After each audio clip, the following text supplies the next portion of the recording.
Boundaries and redefining podcasting. Broadcasting live on 6 different platforms, we're bringing you the latest in sports like never before. Imagine tuning into real-time discussions, expert analyses, and fan interactions all at your fingertips. Each platform offers a unique experience, whether you're on YouTube, Facebook, or Twitch. We're not just sharing stories, we're creating a community of passionate sports enthusiasts.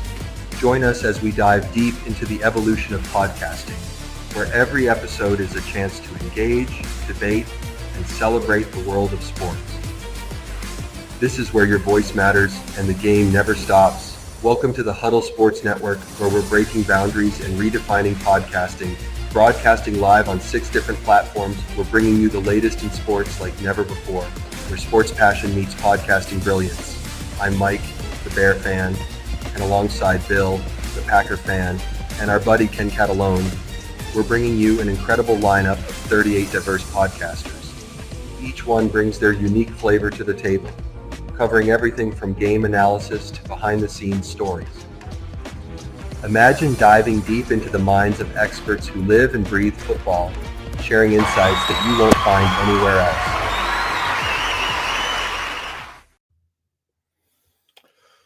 What's going on, everybody? Welcome to an edition of Skol Gang 365. I'm your host, Darren Ryan, and let's welcome on Rob from the BWO. What's going on tonight, Rob? Oh, not a lot. Been having a pretty good day. Had a good time on the noon podcast and everything, and looking forward to having another good one tonight here. So,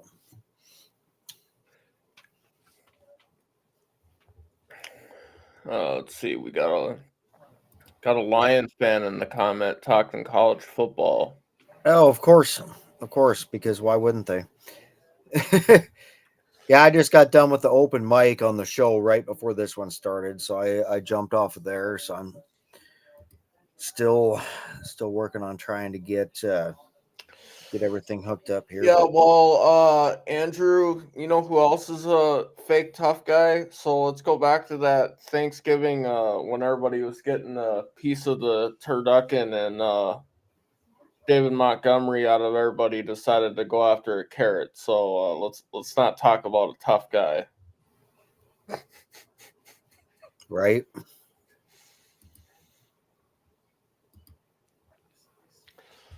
So tomorrow's game's gonna be interesting. So number one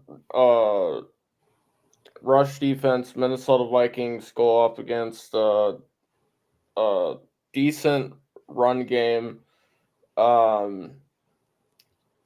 We got I'd say, in my opinion, top 10 passing offense going up against top 15, top 13 defense. So it's gonna be an interesting matchup. I like our odds because we're at home. One thing that needs to change is how we play in the second half. We need to stop letting these teams hang around. Like, if we already have a shot to take the game away, there's no need to throw them a rope and let them come back. So I for look sure. for O'Connell to try to better utilize the game planning. Yeah, and one of the biggest things is finishing the games out and not just kind of quitting like we did. You know, What's going on, Sully? Not much. What's going on, you guys? That was fun. That was fun taking Darcy to task, man. That was pretty fun. Yeah, the show right before this if you're watching on TV, if you're watching on Roku TV, that was fun. We had Darcy on there. We were just giving him the old business. Oh my God. He's got me blocked forever. I'd read man. but nah. Gotta love a Canuck. Yeah. What were you guys talking about? My bad. I'm sorry. Oh no, we were just talking about And honestly, I think that we will win by 2 scores. Yeah.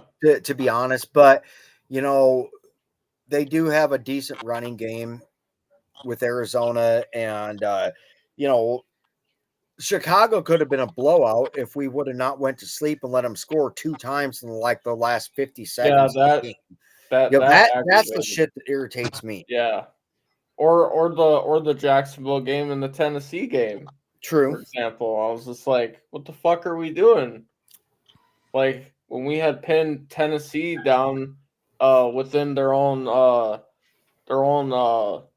goal line, their backs to the end zone, and all of a sudden Will Levis out of nowhere fucking 98-yard bomb, and I'm like, this looked like Gus Frerotte against the Bears at the Metrodome. Right? I was at that game too, by the way. It's like, what the? I was like, why the fuck do we even give them that chance? And go back and look at it. Kept blitzing, and I'm like, all right, obviously we need to get back into coverage and stop blitzing. Yeah. And 98-yard bomb down our fucking throat. Right. Didn't help that our corners end up getting burned. Most of our secondary was toast on that play, and I was just like, are you kidding me? By a no-name fucking receiver. Yeah, and the funny thing of it is, you mentioned that game from Frerotte to Berrien. I was at that, and the messed up thing of it is I was on my way down to the old urinal stalls, the horse trough stalls. Oh my god! And it's like, yeah. So I turn around, run back up just to see him running in the end zone. I'm like, how long was that? Oh yeah, I tied the NFL record. Nice. Oh, that was good. Oh shit. My god, those old days at the Metrodome, man. I remember going there as a kid and go through the doors and try not to get fucking blown away because the wind whips right through those doors. Yep. So I there was a lot of good things that happened in this Bears game. Like, they decided they were going to put 2 to 3 guys on Justin Jefferson and shut him down. Fine. So this has happened before, and lots of times the team doesn't respond. But Jordan Addison had like 167. TJ Hawkinson had 117. Aaron Jones, I don't remember. It was like 110 or something. It was over 100. The rest of the team all stepped up. And that's what's supposed to happen. Like, if you want to take our main weapon away, we'll kill you with all the other ones.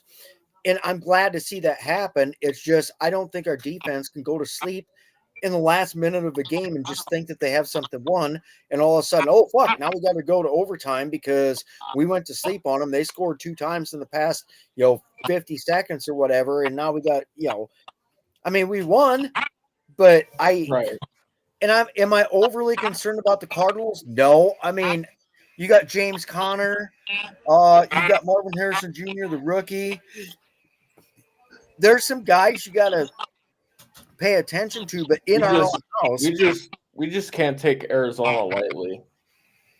Right. In our own house, we should win by 2 scores. Right. But should do something and do actually do something, or 2 different things. What are we going to do this week? It's like, I want to see a complete game where we do everything we're supposed to do, and we don't have any of the mental errors, we don't have the penalties, and we don't have the stupid mistakes. Let's actually dominate a team like we did in week 2 against the Texans, or 3 or whatever against the Texans. Right. I mean, if we're gonna have mistakes, limit the mistakes. I want to be able to dominate like we did the Niners, the Texans, the Packers. Well, for that first half, well, not going to talk about that second half. Right. But we should be able to dominate. Like, if we can play teams like how we played the Lions, I'd be very confident, because given we did lose, that was a really good Viking team. Right. Right. We had the lead 10-0, and we had the lead again, like right towards the end, but very, very good Lions team. Yeah, they're a very good Lions team. So yeah, and that it makes me feel better that we can go in Detroit and beat them in Detroit. Them making the playoffs. I mean, we need to win in the playoffs, but we have to stamp our mark there first. So, and somebody asked me the question: Where would you rather have the scenario of us beating Detroit but losing them in the playoffs, or losing to them and beat them in the playoffs? I said I'd rather lose to them and beat them in the playoffs. Well, yeah, I would too. But the path of the playoffs, if things hold true, nobody upsets them, and they win out. Even if we beat them in the last game of the year, which is it's possible because they have a lot of defensive injuries now. They're not the same team that we played a couple weeks ago. Right. We need them to pick up another L somewhere along the lines for us to win the division. Whoever wins the division is winning the NFC, pending on whatever the Eagles do, right? Right. If we lose to them twice, but we're still the 5th seed, we might not run into them again until the NFC Championship. Right. So I mean, I like to be able. I don't want to beat them in the regular season, but then lose to them in the playoffs.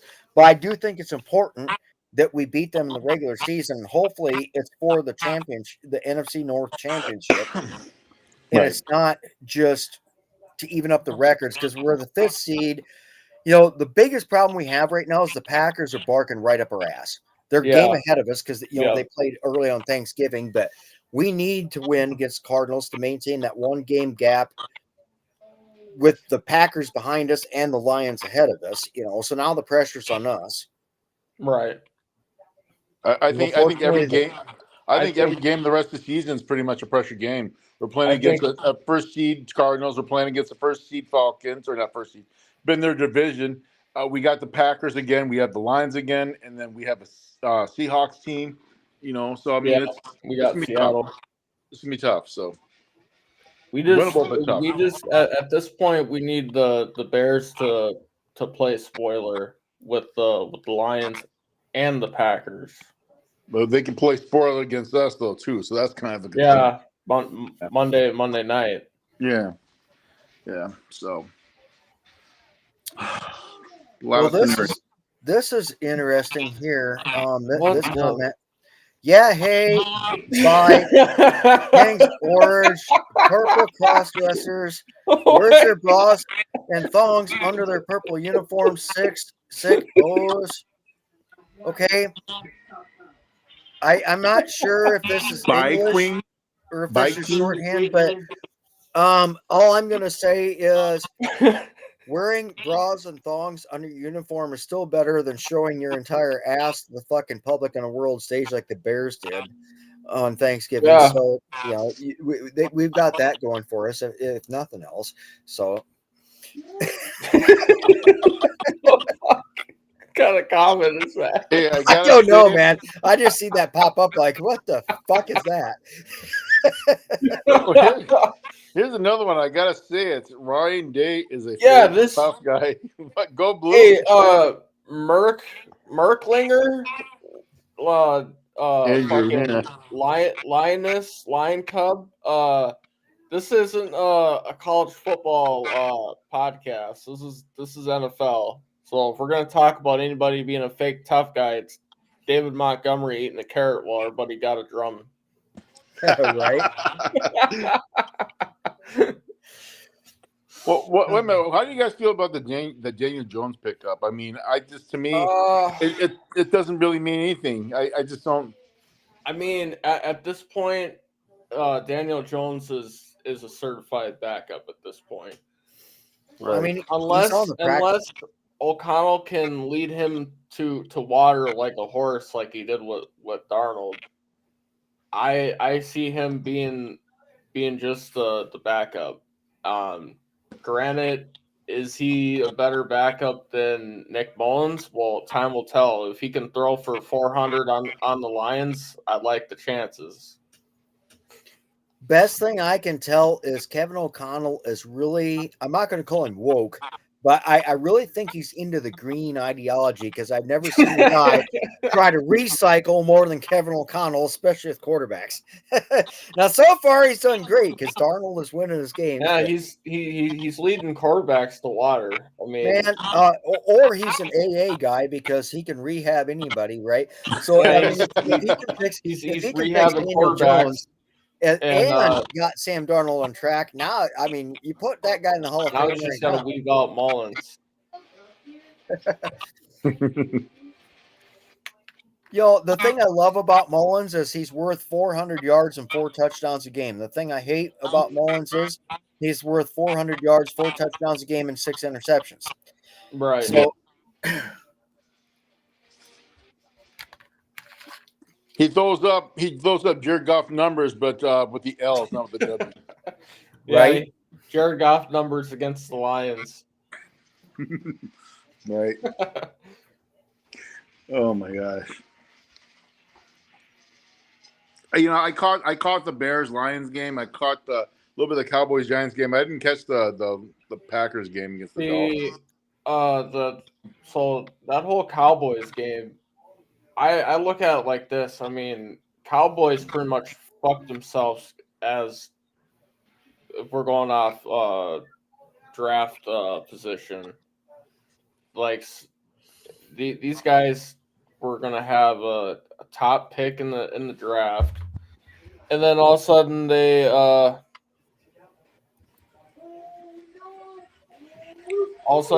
come in and it's just like they want to beat the Giants, and it's like what are you doing now? Now you're dropping further back in the draft, so you're basically just fucking it off for no reason. I don't see them beating the Bengals this week. I think the Bengals are going to be tough for the Cowboys. The Bengals and the Cowboys are basically in the same boat. It's kind of who's only difference is the Bengals got the edge because Burrow, he's no one to overlook. Jamar Chase, T. Higgins. But what is their playoff projection right there? And both aren't. Well, I mean, Cowboys, not really. I wouldn't say they're in the hunt, but in the AFC, I don't think the Cowboys are catching the Eagles by any stretch. No. The they're Commanders not even catching story, the Commanders. Yeah. Yeah, I got Joe Burrow and Jamar Chase on a fantasy team, and when they're good, they're good. But even when they're putting up massive numbers, they're still taking L's. Right. And that points back to their defense. Pretty sure that this game's in Dallas, I think.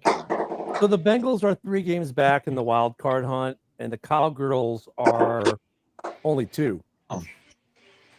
Yeah, well, I need the Bengals to come up big, even if it's in Jerry's world. Yeah. I mean, I got T. Higgins on my fantasy, and I got Chase Brown, and that Chase Brown dude's been a stud for me. So, the Bengals are just kind of like the Cowboys. Like, they have a lot of talent, and I don't know what Cincinnati's issue's been this year. They have a lot of great talent, and they're just not doing jack. The Dallas doesn't have a lot of great talent. They have some really, really good talent, and they're not doing anything either. I think what it is with Cincinnati and possibly Dallas is I just think the head coach is probably losing the locker room, and their heart's not into it. That would be my guess. Could be wrong.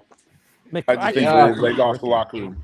I think McCarthy's losing that locker room, and I think he's on his way out the door as much as Mike Zimmer's going to be out the door too. I mean, McCarthy lost that team in the playoffs last year. I don't even know how he made it back to this year. And then getting that big contract didn't help. They didn't go out and try to make any moves. I mean, the only decent move they made was Eric Kendricks. That's the only move that made sense. And ultimately, when it's all said and done, that team's going to be doomed because Jerry Jones is basically GMing the team. He's making the calls, and he's the only owner out there that is GM of their own team. I was Right. just going to say, until Jerry Jones gives up all that power and just stays as being an owner, he has fucked that team in the worst contracts. They can't get anybody because he's got the most absurd contracts in the world. Yep. And then when they do get people, it's all recycled Vikings from the 2017 team with Mike Zimmer, and he's not doing any better than he did his last 2 years with the Vikings. And outside of CD Lamb and a couple other guys, they don't have shit to show for an offense except for big contracts and underperformance.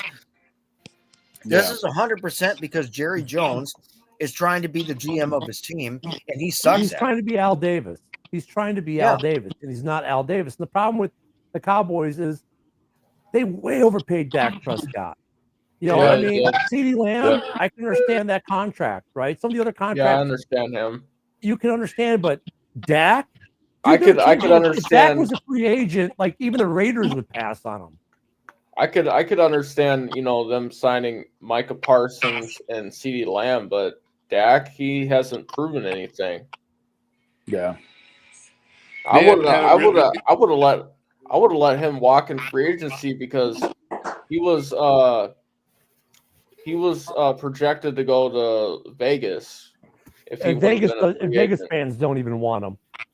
Right. Talk to Joe, he'll tell you. And then Joe goes, I love Joe because whereas Rob and I say, well, you know, we're seeing on X, he's a subreddit guy. And he's like, Raiders subreddit wants nothing to do with Dak Prescott. They want nothing to do with them in Vegas. Dak, I mean, the Cowboys' best quarterback in my lifetime was Troy Aikman. Yeah, in my for lifetime. Sure. And their best head coach was Jimmy Johnson, who Jerry Jones forced out the door because their ideas didn't click. And guess what? Jimmy Johnson knows how to run a team. Yep. And give them the players. They ended up fucking themselves. Yep. Well, it's like people saying Belichick is going to go to Dallas. There's no way in hell Belichick will ever agree to go to Dallas. No. Yeah, I don't see that happening. Do you guys think Dak Prescott is an even worse version of Tony Romo in terms of not being able to win? He's worse. Yeah. Yeah, he's worse than Romo. I'd say that. The problem, and they have nobody lined up behind Dak Prescott. No, they have nobody lined up behind anybody for anything, really, except the whole ass ton of freaking big contracts that aren't. The Trey Lance move was not a bad move because he was cheap, so that was low risk, high reward for a former number 2 pick, number 3 pick. I mean, so okay, fine, and they got their backup has actually been better than their starter sometimes, but the problem is this: they're going to fire Mike McCarthy, and then no one's going to want to coach that team unless you're a guy who's going to be this is your first opportunity, and you just want to take a head coaching gig so you can finally get a head coaching gig. What coach wants to go to Dallas and have to deal with Jerry? Right, because at the end of the day, it's almost like you have a plan, and so you have to go to Jerry Jones to actually execute this plan. Jerry Jones is like it.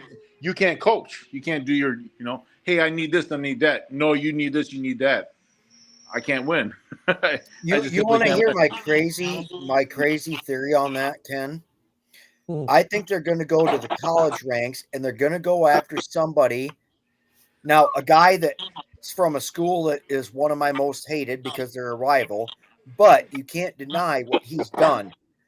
Matt Campbell from Iowa State has taken that program within the past 4 years of being a perennial loser for 90 years. That team has sucked in Iowa State, in Ames, right north of me. And he's turned them around. They're in contention for the Big 12, and they have been for the past 4 years. They beat Iowa in Iowa's own house. They've answered the bell for every major opponent that they've played in the past 3 years, including K-State.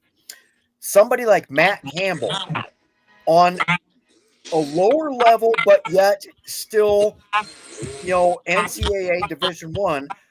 They're going to grab somebody like that. Like the guy from Notre Dame, his name will get tossed around. I can't remember his name right now. And hey, you know what? We might lose a coach there, Rob. The head coach for Army. I'm going to throw a name out there for you. Yeah. I'm going to throw a name out there for you guys. You guys will probably disagree. But this guy knows Jerry Jones very well, and he's a college coach. Deion Sanders. So we talked about that on the morning show. There's only one way that happens, and that's if they draft his son. If you draft Shakur, first off, you have to have the first or second pick, probably get him, which at this point maybe they will. I don't know. But then you've got the number 1 or number 2 pick in the league being Sanders, right? So now you got 2 quarterbacks. You got to get rid of one of them, probably Dak, because you're not going to pay Dak $60 million to be the backup to the rookie, and then you might get Dion. And that's the only way Dion goes there. Is this kid goes there. You just dump Dak off to the Browns. But the whole thing is like I said, he knows Jerry Jones very well. Those two get along. I'm just saying that's a possible scenario. But you brought up his son as a factor that could play a factor too. If his son doesn't get drafted by Dallas, then he's not, because right now the Cowboys have won 5 games. Hell, the Bears are drafting at number 9 right now ahead of them. So there's no way that's going to happen for them. I mean, I look at. I don't disagree with you. I think that'd be a great marriage. And you're right. You could, Darren, you could drop Dak off to Cleveland and eat a bunch of that contract as part of the deal in a trade. But we'll see where Cleveland's at in the draft. Or Dak can go to Chicago.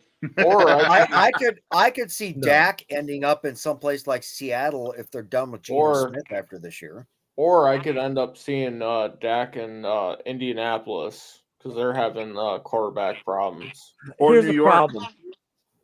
If you want to get the way it sits right now, if you want to get the number 1 or number 2 pick in the draft, you got to trade with either the Raiders or the Giants. And the Giants are taking a quarterback.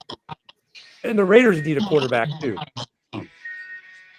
So you have a hard time convincing either of them to give you their first round pick in a trade for 2 first round picks and Dak Prescott with that contract. It ain't happening. I mean, you would literally have to throw in Micah Parsons. Almost. So I mean, you would literally have to.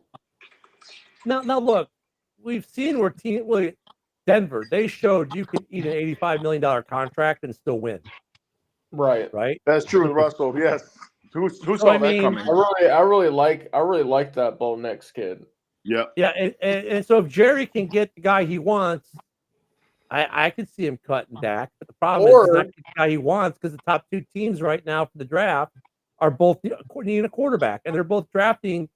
So Sanders is going to probably end up in Vegas, or probably Vegas, or New York.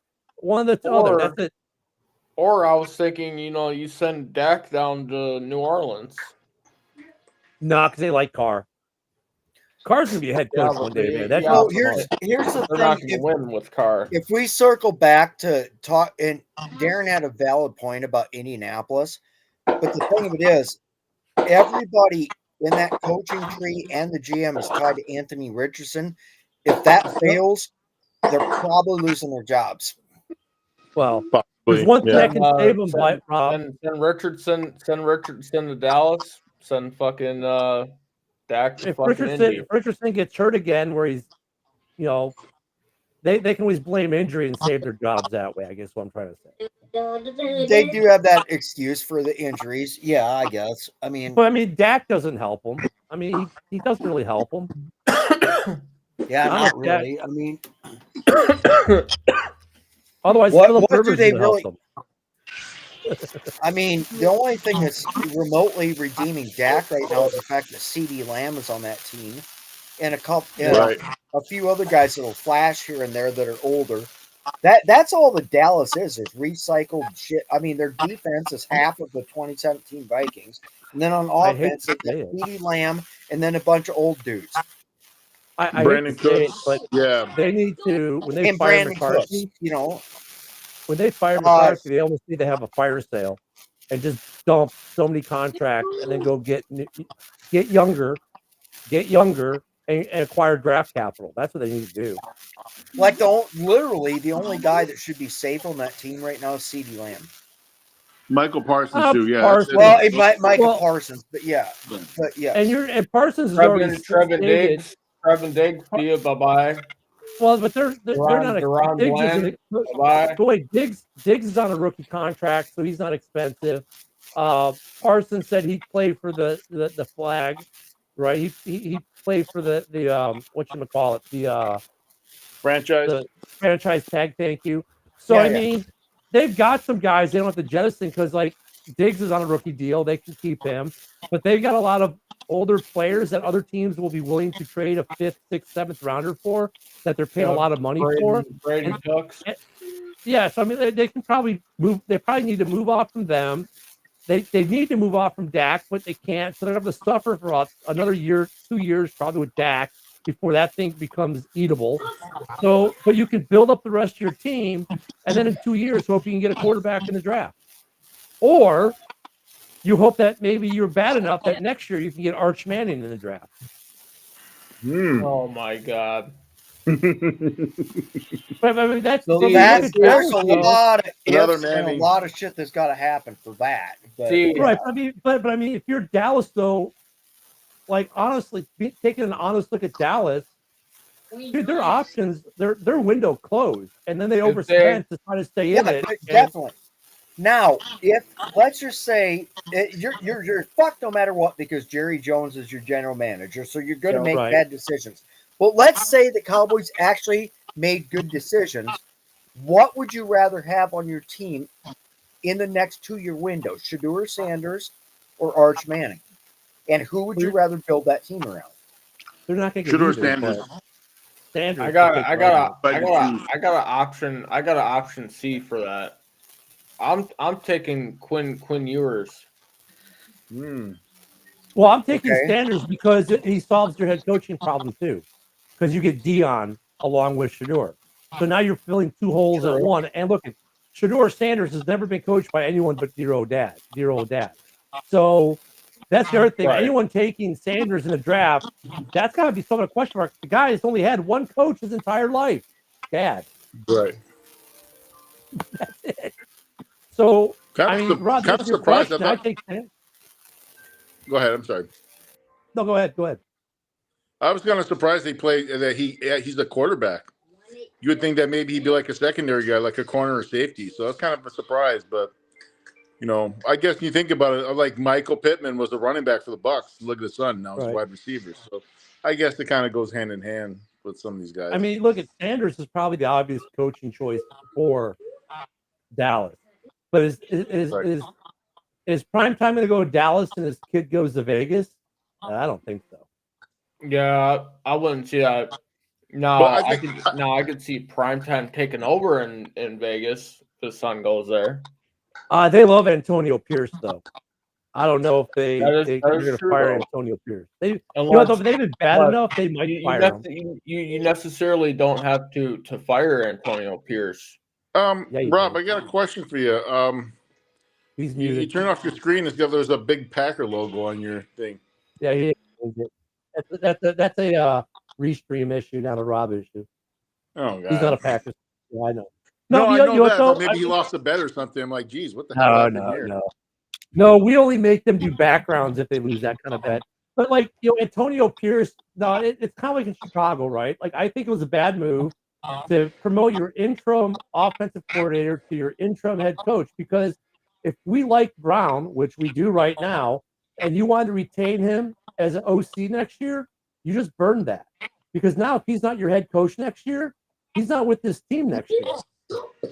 Guys who are head coach of a team in any capacity don't get replaced in that position and go back to being an OC on that or DC on that team. They just don't. All right, now let me ask you a question, Ken. Who do you want as your head coach going into next year? Do you want Brown or would you like Ben Johnson? Nope. I don't fuck Ben Johnson. I don't want him. Nope. Who do you want? Chucky. Mike Zimmer. I want Chucky. I want Gruden's court case to get arbitrated in the next month or two, and he's already expressed interest on Barstool. I would love. Could you imagine John Gruden in Chicago? Oh my God! Oh, come on! That's better than Ditka. I mean, Ditka had a scowl. Ditka had a scowl, but no one has a scowl like Chucky. So you want Chucky in Chicago? I want Gruden. Oh, hell yeah. Yeah, Chucky. And you know what? Gruden, look at the thing about Derek Carr. Derek Carr is very, very smart, intelligent quarterback.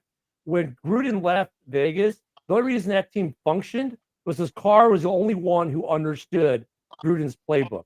The only one in the building who got it. Maybe because they were next door neighbors too. I don't know. But Carr, if you look at Carr, when they fired the coach there, Carr took over the offense. He's the offensive coordinator and the quarterback right now for all intents and purposes. Chucky is a very complicated offense, but I think Caleb Williams, he's already shown that he's smart enough, intelligent enough as a football player to handle a Gruden offense. So, yes, I would love – and Gruden on defense, oh, he would keep the fire on that belly. I mean, if you think Ditka would give you a dirty look, let Chucky give you a dirty look. Who would you want as your D coordinator? You know what? If I could keep I would keep the current DC, which is named Wright or something like that. Look, he's been a DC in name only under Flus, but let's be real. Flus may have sucked as a head coach, but his defense is legit. Ranked 8th in the NFL right now.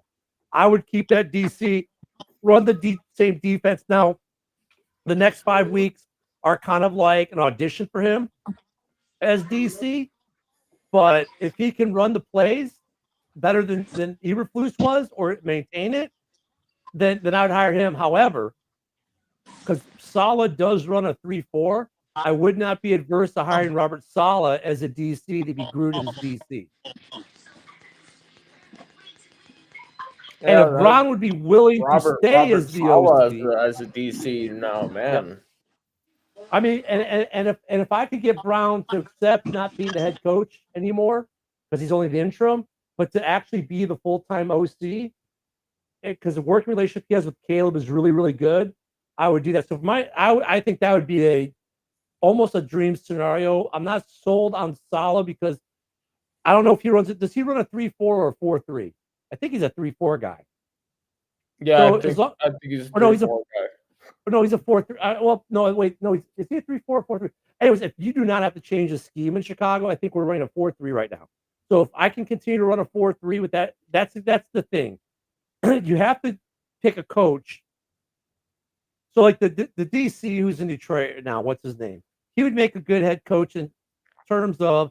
You're talking about Aaron Glenn. Aaron Glenn would make a good choice in a sense because he's also a 4-3 guy. So whoever the Bears, if Saleh runs a 4-3, if Saleh's like, hey, I can run the 4-3, then Saleh makes sense to be the DC in Chicago. And for Saleh, that's a good gig because then he can reprove himself as a coach to get another head coaching gig down the road. Just like Eberflus. Eberflus will not be should be a head coach next year. He should be a DC somewhere next year. So say you got Aaron Glenn as your head coach. Now who would you want as your OC? Would you still I'd want to keep Brown if I could. If I could keep Brown the way Brown's doing right now, I'd want to keep Brown so I keep the playbook, keep everything going. But the problem is, well, Aaron Glenn's an offensive guy, so it doesn't matter who my OC is. Now I need a DC, so I'd still go with Robert Saleh. I don't know if Brown would stay for that either. But like I said, I'm not big on any of these coordinators from Detroit. I'm really not. I mean, look at they're 1-2 in the league, but the problem is, are the Bears going to want to wait? Do these guys fit the Bears system or the personnel packages? If I can get Chucky, it's a no-brainer. I take Chucky. I go to Robert Saleh, say, hey, can you run our base defense? Can you run this scheme? You can?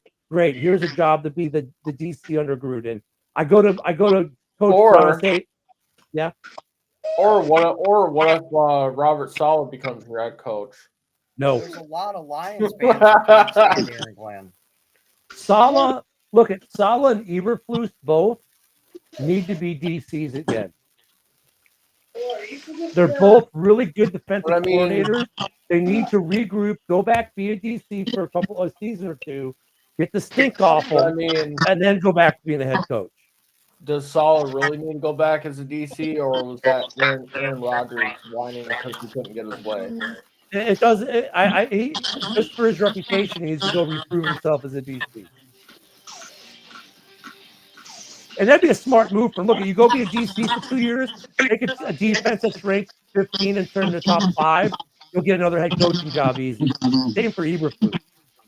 You'll go take a top 20 defense, turn to a top 10. You'll get another head coaching gig in a couple years. I mean, that's the way this league works, right? I mean, Eberflus was not a terrible coach. Right. He just wasn't ready. Maybe this was his first head coaching gig. He made first-time head coaching mistake that cost him his job, right? Go back, be a DC, hone your craft, and get another shot. Same for Robert Saleh. Go back, be a DC, hone your craft, then get another starting gig, head coaching gig 2 or 3 years down the road. Here's an interesting thing, and I want to circle back just a little bit because we talked about Bill Parcells, we talked about the Cowboys quite a bit, or not Bill Parcells. No, we talked about Bill Belichick. I'm saying they brought Bill Parcells in to try and fix the Cowboys. He couldn't even fucking do it. And Bill Belichick comes from the Bill Parcells coaching tree. I don't think Belichick would touch the Cowboys if his life depended on it, as long as Jerry Jones is doing what he's doing. Now, the Raiders, that's interesting because of Tom Brady being part of the ownership of the Raiders now. But what do you think a realistic landing spot if Bill Belichick decided he wanted to coach again next year? What's realistic? Jacksonville. Off the top of my head, Jacksonville. That's the Browns aren't going to fire. I don't think the but Browns are going to fire their head coach. He's not going to go back to Cleveland. Kevin Stefanski has done a lot with the Browns, so I don't think they're going to move on from him. I think the only way the Raiders move off of AP is if they draft Sanders. Let me ask you guys a question. If Cincinnati doesn't make the playoffs, do you think they're going to keep their head coach around? Yeah. Tough question. Probably. Oh, okay. It's one down year, man. That wouldn't be a bad fit for Belichick. Joe Burrows. They already have the talent right there. It's one down year for them, though, and I don't know if the coaching was the issue. Like, they've had a lot of other issues, it seems, but I think that that you can't put together the last couple seasons that Cincy does have one down year, which needs defense and they need offensive line. Yeah, so I think he's safe for another year. I mean, he could be the one that gets fired, and we're all going, "Oh my God, they fired him on Black Monday." But no, but I'm saying at the end of the season, if Cincinnati doesn't make the playoffs, I mean, they didn't make it last year. Oh, they're not making the playoffs because Burrow got knocked out. But if they don't make it with him around and all the weapons they have, it's like, well, I wouldn't be surprised if he lost his job. And then, as we talked about Belichick coming in, Belichick wants too much control, and so what GM wants to hand over any control to the head coach like that? You hand it over to somebody. I mean, yes, he did have Tom Brady, but he knows how to win. You already have the quarterback in position. You already have the wide receivers in position. Look, I'm not saying. Look, Belichick could work in Jerry land. But Jerry would have to cede some control or some decision-making process, or they would have to do it in such where the two of them would have to agree on, there would have to be a system in place for the two of them to each have a certain amount of control, veto power, or whatnot. And the problem is, I don't see either of them doing that, but I mean, there's probably is a road to do it, but I don't know if Belichick could save what they've got, that mess that's there. I could see. I don't know where else Belichick goes besides. If Jerry Jones had a lick of sense, he would give Bill Belichick on a 3 to 5 year deal 100% control over the entire team. Step the fuck back and let Belichick build a team. But Jerry Jones, he won't do that. Or that'd be the easy button. Or if you're a Cowboys fan, I could see Bill Belichick going back to the Browns. Remember his coach he left there with a bad taste. That was okay. The Panthers, their head coach is new. They kind of like him. So Carolina's out. Chicago's out because Poles doesn't give him control. The Saints are a possibility. Let me see if the other ones are possible. Raiders, I'd say probably no. Jaguars are a possibility. Not the Patriots. The Titans? What about Indianapolis? Dude, Indy's like they're the eighth team in the conference right now. So I don't know if Indy's in that hunt or not. Or the Jets. The Jets for that matter. We forgot the Jets. Oh yeah. Man, Belichick with the Jets. Or the Giants. Yeah, or the How Giants. married are the Giants to Drabble? Well, I mean, look, Belichick, the experience with New York going back to the Lawrence Taylor days. So could be a What's homecoming. got the better building blocks between the Jets and the Giants, though? I mean, The Jets. Well, Probably the the Giants Jets. probably have a better I mean, defense. Yeah, the Jets, in my opinion, have the better building blocks. But overall, the Jets have better building blocks, I think. Even though the Giants did really good with Malik Neighbors offensively to sign him, but they really built up a really good defense in New York. Both New York teams have good defenses, but I would say that the Jets have more weapons on offense to work with. But they're going to have a quarterback issue because I think Aaron's out of there after this year. They're just going to cut him. So if Mike McCarthy doesn't get fired, say if I'm Bill Belichick, I go to the Jets. My first order of business is I'm going to send Aaron Rodgers to the one place where he's going to suffer, and that's Dallas. And I'm going to make him fucking be on the team with the fucking person he hates the most, Mike McCarthy. right? I mean, look at that. There are going to be quite a few good jobs open. That's what I'm saying. Like with these guys out of all the Bears. Look, Bears fans want whatever his name is, the OC for Detroit, and like why? That whole team. Goff isn't. But Goff's numbers because they've got the best running game in the league, and he game manages. He doesn't do anything special. You put pressure on the guy, he folds like a bad deck of cards. I mean, no, Ben Johnson, no, thank you. Look at the Bears' job is going to be the most coveted job in football this year, this offseason. It is. The Bears are going to have their pick of the litter. I want to interject something, not to get off track, but this is kind of in the same vein of what we're talking about. But being how we're Vikings fans, and Ken, you're a Bears fan or whatever. All right. What are we doing next year? Do we bring Sam Darnold back for one more year because he's going to cost money this time? Especially if we win this Sunday, it's double-digit wins. We were only supposed to win like 6 or 7 games. We're hitting 10 wins, double-digit wins. Rob, you said 6 or 7. I said 9 or 10. If JJ McCarthy, does he need to sit for another year? You think while healthy? I would. Or because Sam Darnold's going to cost money this time around. I mean, we got him. And don't forget, you got Daniel Jones now too in the mix. Yeah, but fuck Daniel Jones, dude, he's out of the equation. Yeah, I mean, Daniel Jones is a practice squad guy right now, as it sits. Can things happen throughout the rest of the season or the offseason? Maybe, and it probably will. But do we go with something that we know? Like if Sam Darnold ends up having 12 or 13 wins, do we pay him a little bit extra to come back for one more year? Let McCarthy sit for one more year yet, which would make me feel more comfortable, I guess. Or is it JJ McCarthy's team next year? What do you think we do? Here's the problem, Rob. I would give Darnold a 3-year deal. Yeah, here's the problem, Rob. Just as a safety pad. Well, no, but Darren's on the right track, though. He's on the right track because here's your problem, Rob. If Darnold takes you to the playoffs and you win a playoff game, God forbid for you, it's a good thing, but it's also a bad thing. God forbid you win a playoff game with Sam Darnold as your quarterback.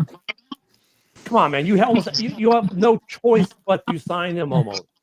Because look what Case Keenum did. We booed him out and brought Kirk Cousins in. Yeah, I don't know. I think the rank and file of the fan base. One playoff game. Because God forbid he takes you to an NFC championship game.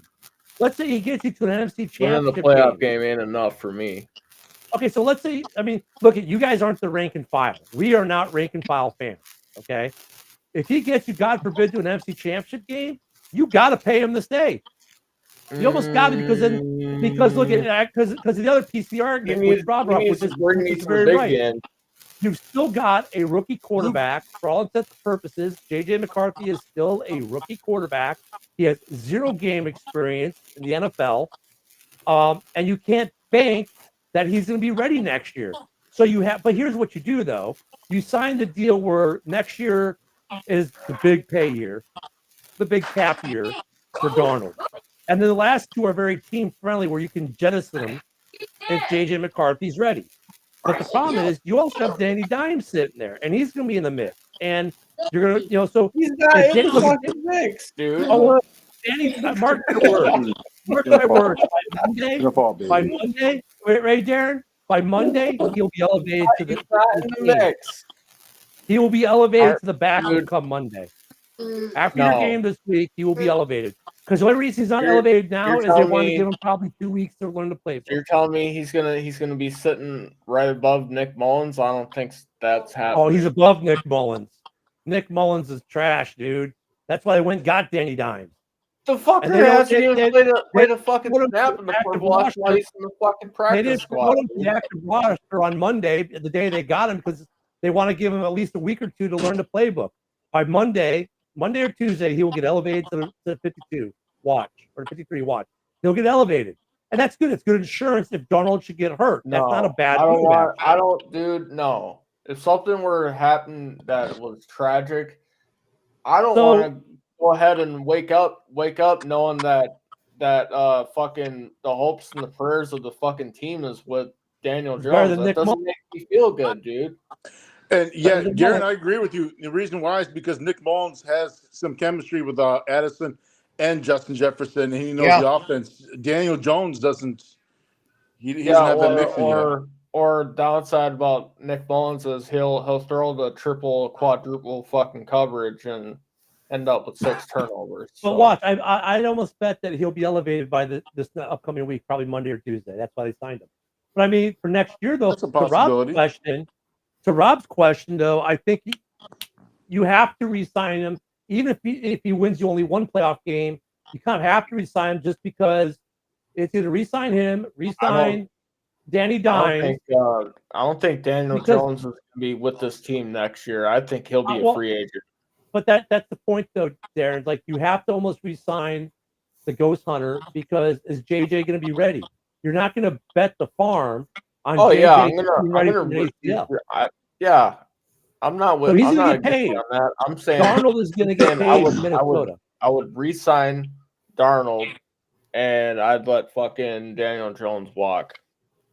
Sorry, Bob. Daniel Jones for the league minimum is a great safety net this year over Nick Mullins. He is. That was a good move. Danny Dimes is not a ref. He's not horrible. He just played for a shitty offensive line and a shitty offensive team in New York. It's a much better situation for him in Minnesota. A lot more talent to deal with for him if he goes in a game. I think he's not going to throw a lot of bad balls. Like he's not going to throw. We need a legitimate running back too behind Aaron Jones. Yeah, that's one of the things we have to do in free agency or the draft is a better running back than Ty Chandler. And Cam Akers, I love having Cam Akers on the team, but he's not getting the snaps behind Aaron Jones. But I want to move to this real quick. So Darian West in the comments says, I see Sam Darnold's performance in the playoffs should determine what the Vikings do with him. Yes, you're not wrong, but check this out. The reason why we were able to get Andrew Van Ginkel, Jonathan Grenard, Blake Cashman, all this stuff that we have going on defense is because we are paying a quarterback $10 million this year, and he was originally going to be a backup, but our rookie J.J. McCarthy, who's still on a rookie contract, by the way, so it keeps us cheap, right? Next year, Darnold, if we bring him back, especially if he's a double-digit win quarterback and wins a playoff game, he ain't going to be cheap anymore. We're going to have to pay him money. How does that – I don't want to bring Darnold back at the expense of having to deter away from what we've been building on defense. especially with Right. I mean, Right. these guys are under contract for more than 1 year. Granted, yes, but we need a defensive tackle first and foremost, Yeah. worse than anything. Not just that, but also we need to also put in consideration that Brian Flores might not be around next season. The way people have been talking about him, I wouldn't be surprised if somebody offers them a head coach position. I Wouldn't wouldn't be either, surprised. except for the fact that his lawsuit against the NFL over that Dolphin shit is still pending. I halfway think we're still safe in being able to keep him as long as that lawsuit's going, because I think a lot of teams aren't going to touch him. But if he ever settles that lawsuit, we're probably losing him right that whatever year it is, right after that. Because yes, I mean the guy's earned more than earned it. His chance, like we were talking about, go back and be a D coordinator for a while. So What more for can you next ask year, taking a team? Unless something next happens year- and he ends up inheriting the team. Yeah. So for next year, this is before we get the bump. But right now, you got 38 guys under contract for next year, and you've got about almost $76.5 million in cap. Now we know we'll probably get a $20 or $30 million boost. So you guys are going to be sitting somewhere between, we'll call it 76 and 96 mil with 38 guys signed, which means you got to sign what? Well, the Vikings, the 14, Vikings have more 15? money than God next year. That's not a problem. Yeah, money we also money's have not guys- problem for us next The year. question, I guess, Rob, here's the better question. It's not that if you're going to re-sign Darnold, because it's almost look like you're going to almost have to at this point, right? Because is JJ ready? You got to have a serviceable quarterback.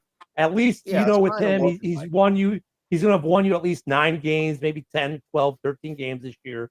So the question becomes this: how much are you willing to pay Darnold to stay a Viking next year? 1 year, 30. Or I would do, And I would prorate half of that into a bonus. I'd go lowest I do would be 2 years around 28. But I would like 28 annual. throw in some shit in the contract though. Well, Darren, I think he'll get 30 a year if we win double-digit games. Like, if we win tomorrow, we're double-digit winners.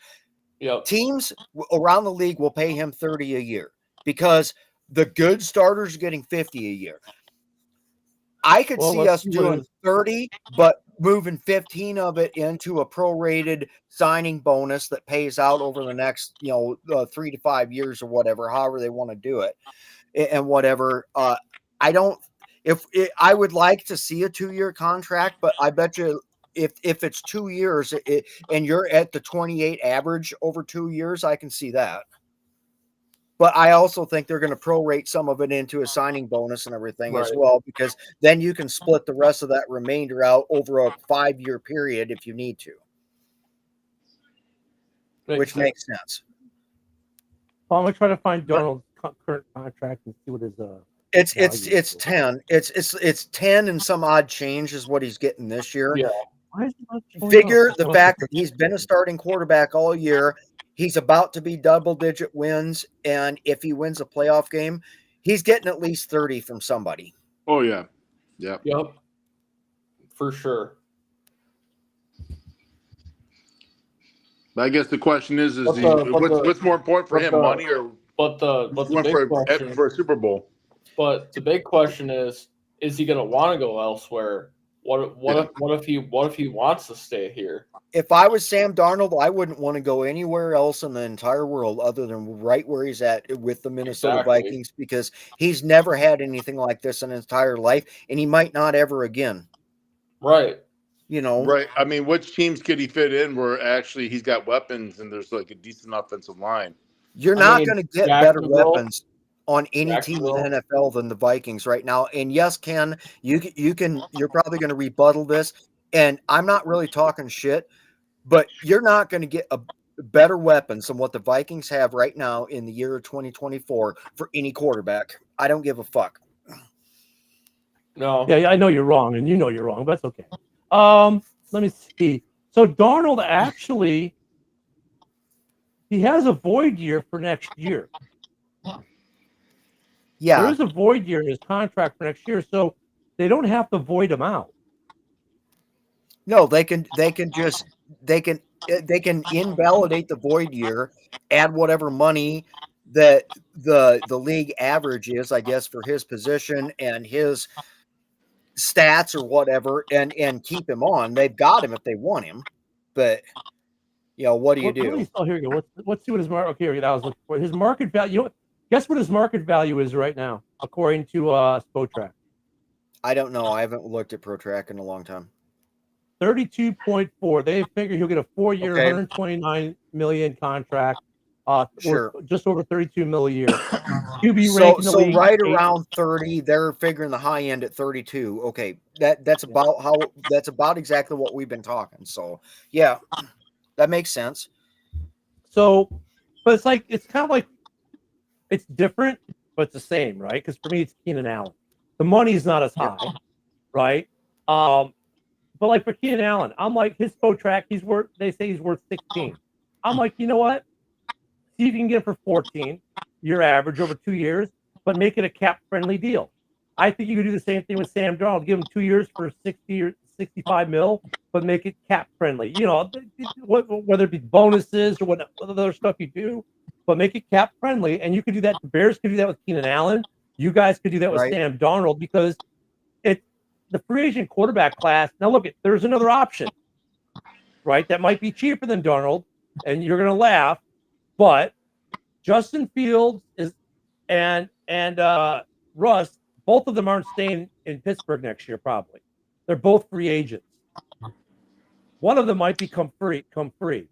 So if Justin Fields is free, do you take the flyer on Fields and give him a $10 million deal like you gave Darnold this year, and say go make your 32 million a year somewhere else, Sam, and we're going to take a flyer on Fields for 10 or 15 mil? I think Fields will stay in Pittsburgh. My opinion. Yeah, I Honestly, think Fields stays in Pittsburgh. I think Russ. If Pittsburgh does anything, I got to jump off of here too within the next minute. But if anything, Pittsburgh, I think they're done with Russell Wilson and they'll run with Fields next year. Yeah. Okay, so do you take Russ for 10 or 12 or 15 mil for a year? Russ will never play for JJ that McCarthy. Russ would never. He's playing for league minimum right now. Yeah, but that's only because Denver's paying out the rest of his contract to him. Yeah, I don't see Russ playing for that low. Russ is 35 to 38 a year minimum if he leaves Pittsburgh. I don't think many people are going to be willing to pay Russ for that. I mean, he did revitalize his options this year, but highest I would pay Russ would be 35. Yeah. I mean, the other question is outside of Sam Darnold, what are going to be the other veteran quarterback options to be outside of Russ? Not that many outside of Russ. Well, let me ask you a question, Kevin, because you talk about JJ McCarthy. I mean, he's sitting. But he's Sam got to sit out because he's injured. Though. He's got to sit because he's injured. But you're talking about him not being ready for next season. What makes you think he's not going to be ready for next season? Dude, it's an ACL. Who knows if he's physically ready or not? I mean, it's until he's ready, he's not ready. You know what I mean? I mean, sure, they can say rehab is going fine, but how many times have we seen with guys at various positions in the game where they're rehabbing, then there's a setback or something else, or or what if he re-injures it? How many times do we see a guy come off an ACL injury, plays 2 or 3 games, and re-injures it and is gone again? So if you're the Vikings, you don't want to bet the farm on JJ, who has no game experience. Yes, he's been in the locker room, he's been in the meetings, he's learned some things, but 0 game experience, and he's coming off an ACL. So you got to have some kind of bet. He does have the preseason games. He does have the preseason stabs, which is totally different than regular season, but it's not. Right.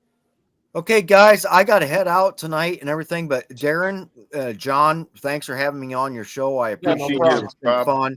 We'll catch up with you guys again next week. So, Skol. Here's to the win tomorrow. Skol. Talk to you later, Robert. Yep. So I mean, you see what I'm saying, though, John? You gotta have some kind of insurance policy because of that ACL. Correct. So what are your options? Yeah. And then, like, the other question though is this: with Russ being a free agent, let's say Russ is the free agent. Okay, and then you got the guys who are going to draft a quarterback. Probably going to be, New York wants the Giants are going to draft a quarterback. The Possibly the Raiders are Jets, too. definitely drafting a quarterback. But now you've got.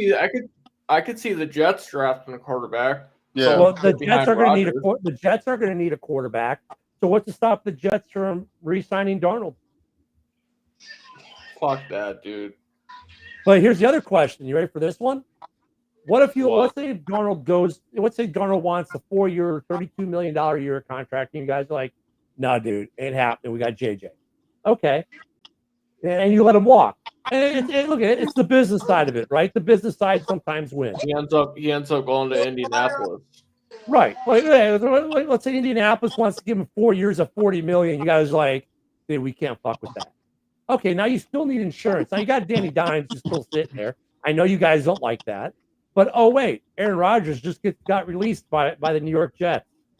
Oh my fucking Oh my God! You gotta be kidding me. Here we go. He actually said that name. Holy shit! Here you go with the fucking Brett Favre route. And you know that, and not just but isn't that it is a funny thing? I know, but hey, it's like Chicago running backs. They leave Chicago to go to the Jets. Forte went to the Jets. Thomas Jones went to the Jets. Right?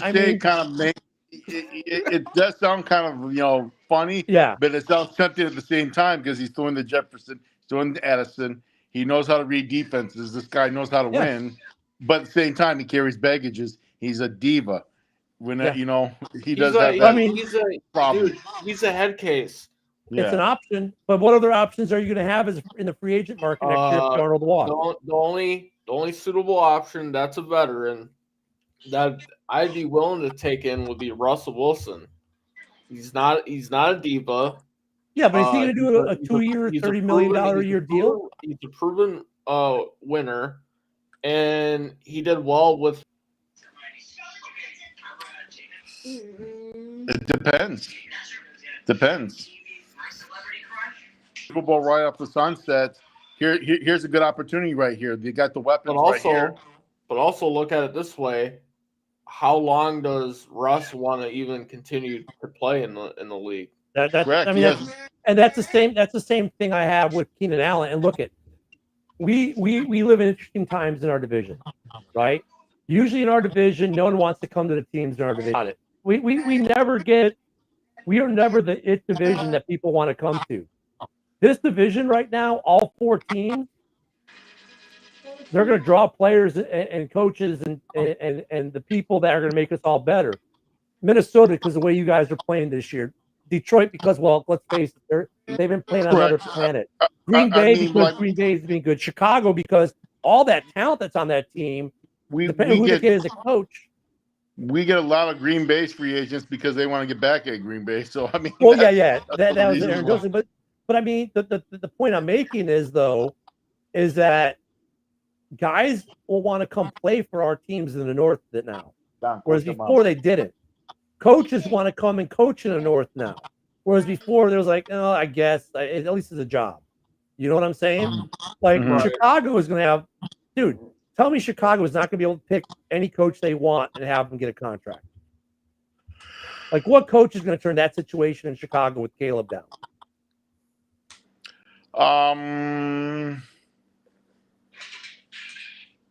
That's true. And that's then true.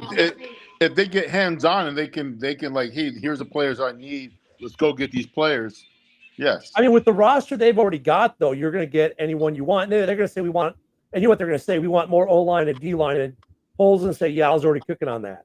When I look at Detroit, when I look at Minnesota, and if you need a quarterback, what serviceable veteran isn't it come to play there at the end of their career if they think they can win a Super Bowl or they want to win a ring? I mean, I think you guys, if you look at Detroit, whatever they're going to need, same situation. You look at Green Bay, whatever they're going to need, same situation. Because the North right now is probably the best or the second best. It's either 1 or 2 in the NFL. Right. As far as good teams. We're definitely the best division in the NFC. Oh, yeah, for sure. Definitely.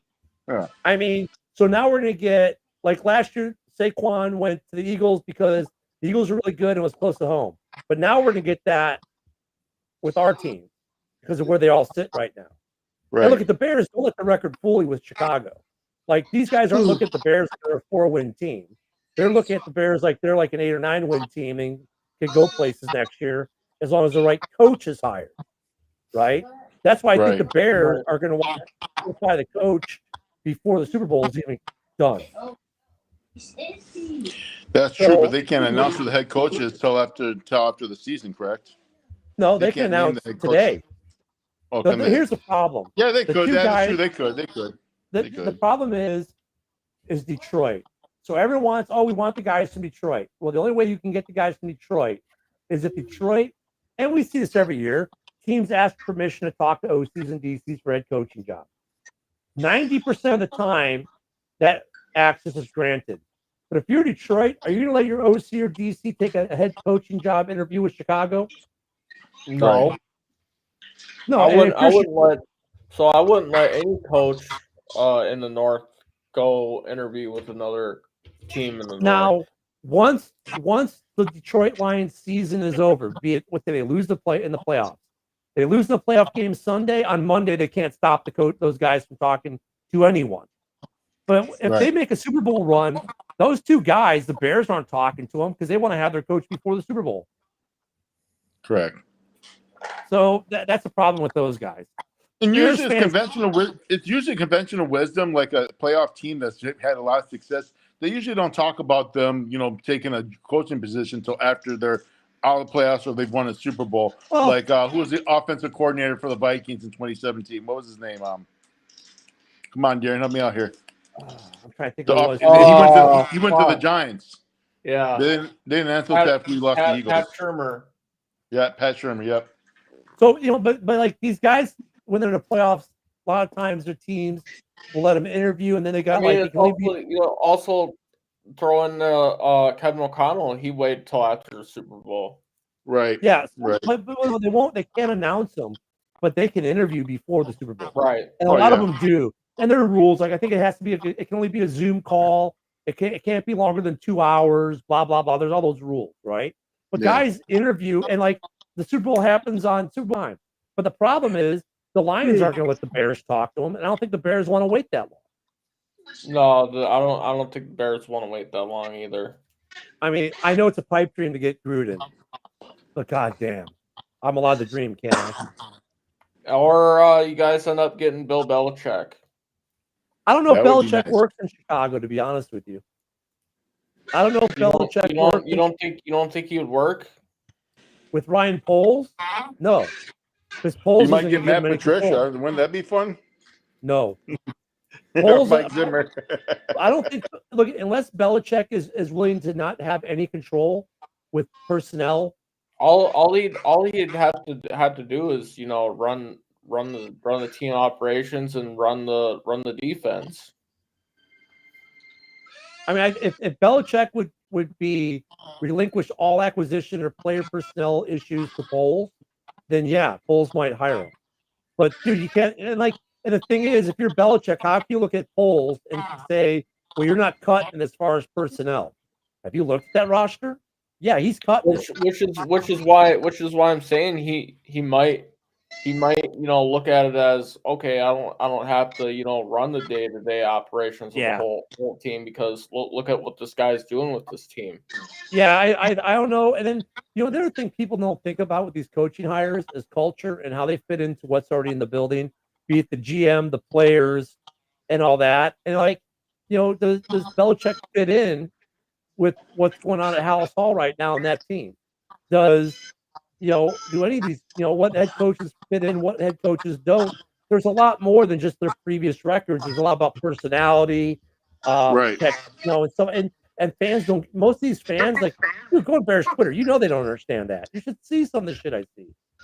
I mean, I love them, but it's just like, you're dreaming, dude. I mean, more than me, Gruden, because that guy won't fit this team.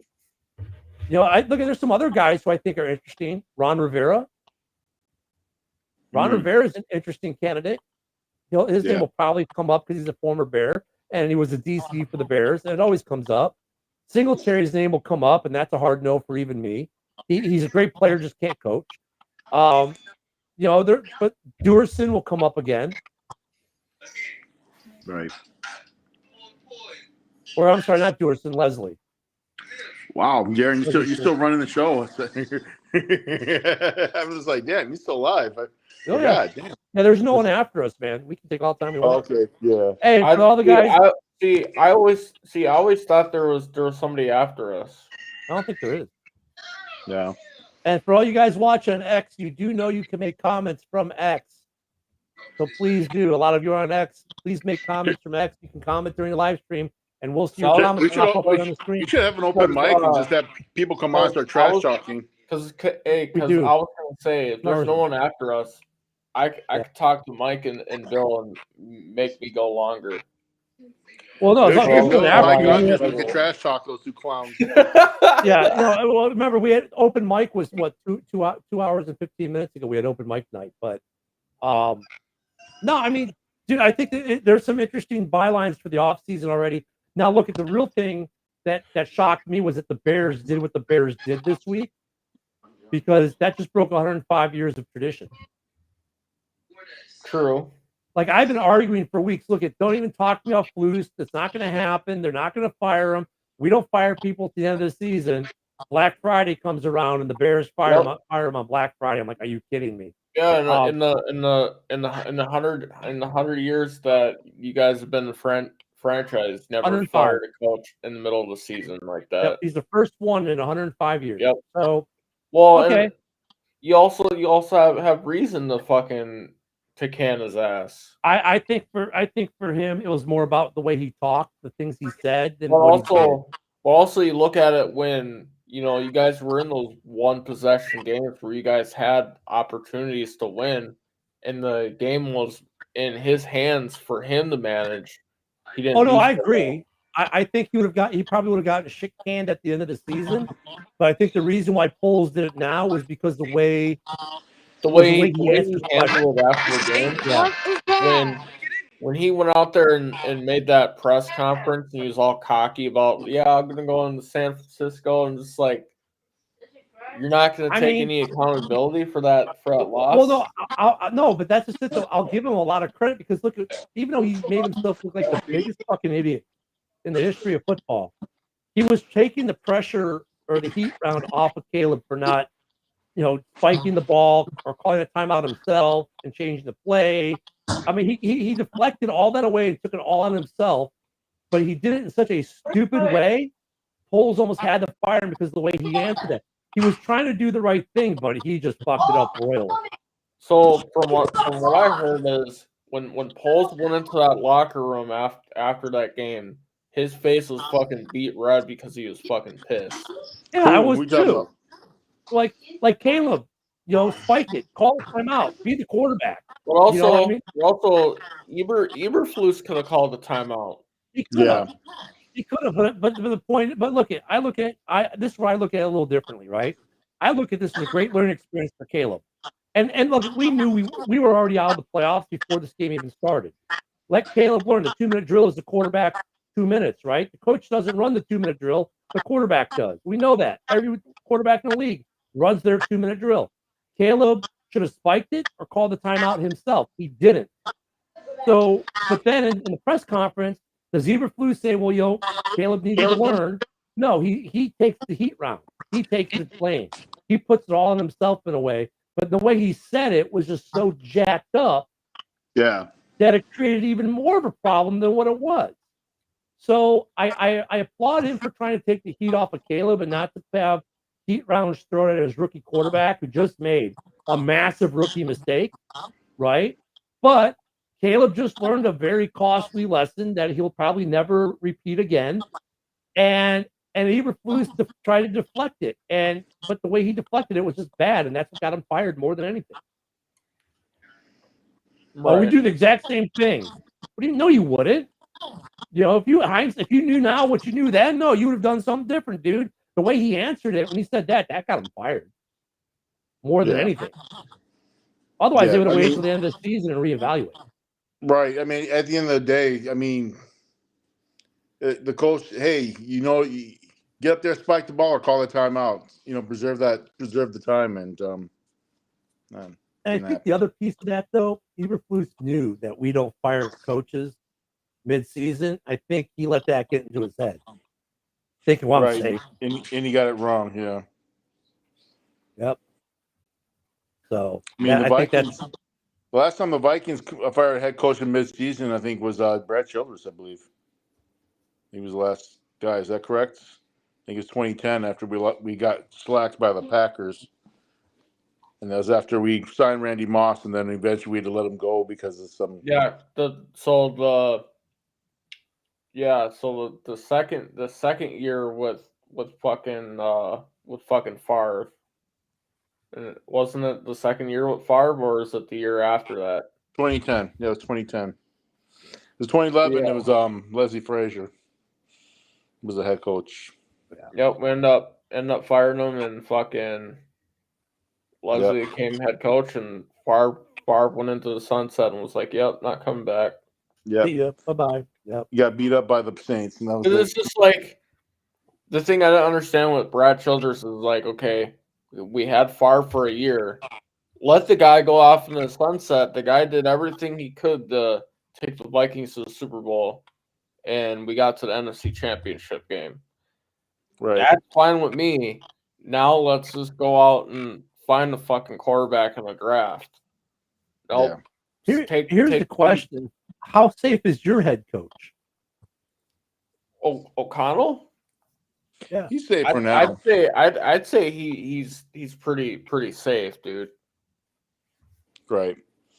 Granted, his first year here, we won the division, and now we had really low expectations coming into the season, and look where we're sitting. Yeah. Nobody expected it. You know what, though? I mean, I would say his seat's got to be a little lukewarm, just because, if you guys go 1 and out, there's going to be like, all right, what's the problem here? This guy can't win. Right, but you got to remember when Dennis Green was the head coach, we went to the playoffs in 92, 93, 94, and got bounced off in the wild card all those years. Got bounced on the wild card in 96 by the Cowboys, and then finally beat the Giants in 97, and ultimately 98 went to the championship, and Gary Anderson missed the field goal, preventing us from going to the Super Bowl, and the rest of it. It's pretty You guys much a have shit more show. heartbreak than the Chicago Cubs do. Shit. Yeah. But I'll tell you what, this week's tomorrow's game is going to be interesting. I'm going to be watching because obviously you guys are the only game in the North tomorrow. So I'll be watching. Next week, I'll miss the games. Well, I'll miss all the early games. I'll get home by the second half of the Bears game because we're taking a cruise on Tuesday. So, don't you guys play the Niners? Yeah, we got the Niners next week. Winnable game. Is it in San Fran? Yeah, it's in San Fran. I've got a question there for you, Ken. Can we get Rick Mott on the show one of these days? Can we get him in? Give his If I never see that dude again, it won't be soon enough. I have no desire to ever talk to Rick Mott. I just had to throw it out there because I want to see your response. Or can we do like a live debate between Rick Mott and Darcy Maville? That debate will last 2 seconds because Darcy or Mott will just end up cursing at him and storm off, and Darcy will yell over him and ask if we're going to do a show. Like what Darcy did in the last show on Valhalla, or no, was that Valhalla Last Star? Whatever it was. No, it was on on open mic night. When Darcy came on, he totally killed the show.